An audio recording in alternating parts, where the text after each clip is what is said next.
we had begun a kind of a Los Chicanos organization, and we were maybe undergraduates, maybe a dozen kids, and they were maybe 2 or 3 at the law school, maybe 2 or 3 were at the divinity school, and the graduate program there.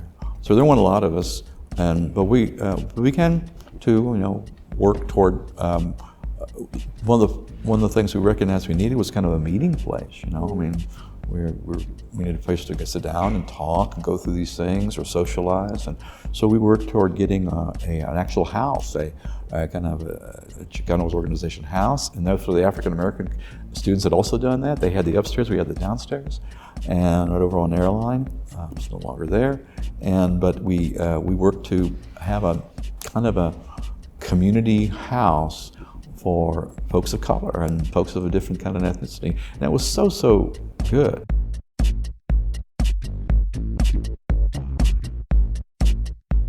So little Edna decided to start this sorority, and she called a group of us together, and we needed to have a minimum of 10.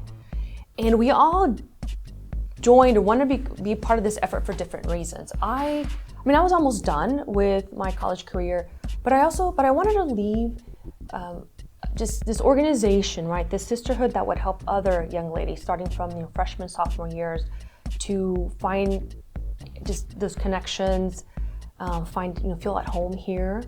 Maybe what took me 3 years could take them 1 year instead, or a year and a half.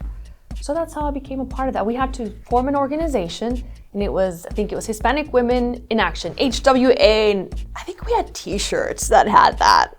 And then from there, you had to fulfill certain things, right? And you become a colony. And it was my last year here in '96 when we actually became a chapter, and I could proudly wear the letters and call myself a sister. And actually through Sigma Lambda Gamma is where I found some of my closest friends.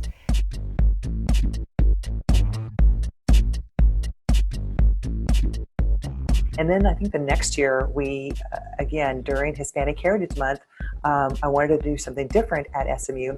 And I thought, why don't we bring Selena onto campus and have her perform at the Student Center? So we talked to our friend Simon, and he said, yeah, let me work on the date that you're looking for. I'll try to bring her to the club that day. So he did. He called and he says, I've got her for that evening. You can have her for $500 you just pay her $500 for that day. And I still to this day cannot believe that we got Selena to perform at SMU for only $500. It wasn't a huge performance, but she was able to sing some songs, and she was on the campus. And I still remember going upstairs in the student activity area and handwriting posters to put all over campus to tell everyone it was a free concert, and to come, it was a Sunday, and to come and have food and traditional drinks and music and dance in the Student Center.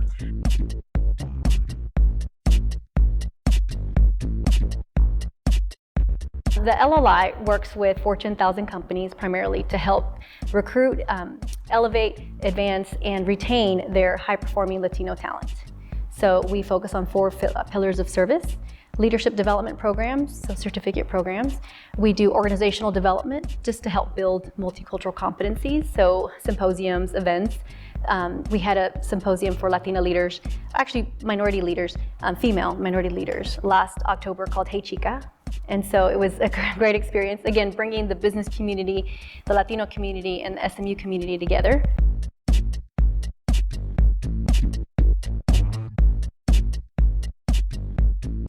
You got to do a pretty cool project under Big Ideas funding, which was a documentary that we named Boxed In. So that was kind of like the sentiment that a lot of undocumented students felt at that time, because there was this like lack of awareness period, like in terms of like people always thought of immigrants as like the scenes on like CNN and especially Fox where like they're like running across the border and sneaking in and but there wasn't the narrative of like, wait a minute, these people migrated over And then what's happened to those little kids? They've grown up, you know? So like, where are they? You know, what are they doing with their lives? And so we wanted to highlight that piece because no one was talking about it at that time. So I was like, hey, how cool would it be for to have SMU, big ideas, fund it.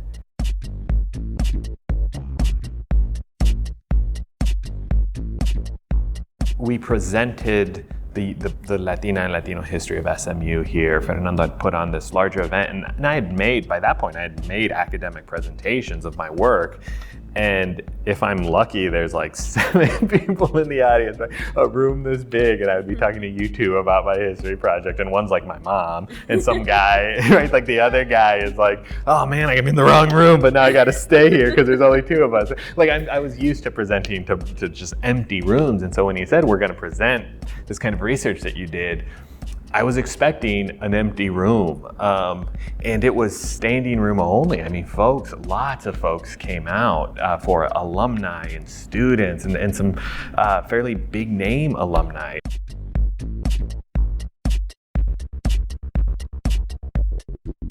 I think there has been a lot of discussion on this topic this summer, especially with the Black at SMU hashtag that was trending on Twitter. And I think that the administration really needs to pay attention to, those voices that are speaking up. I think they need to hear their stories and they need to adjust and go from there. They need to listen to the students who are having these experiences so that they know how to do better. They need to listen to what they've done wrong so that they can move forward in a more productive way. I think that's kind of the first step here, is just listening to those student experiences and not getting defensive and just being willing to tailor to their needs, because everyone's gonna want something different, but I think it starts with listening. So.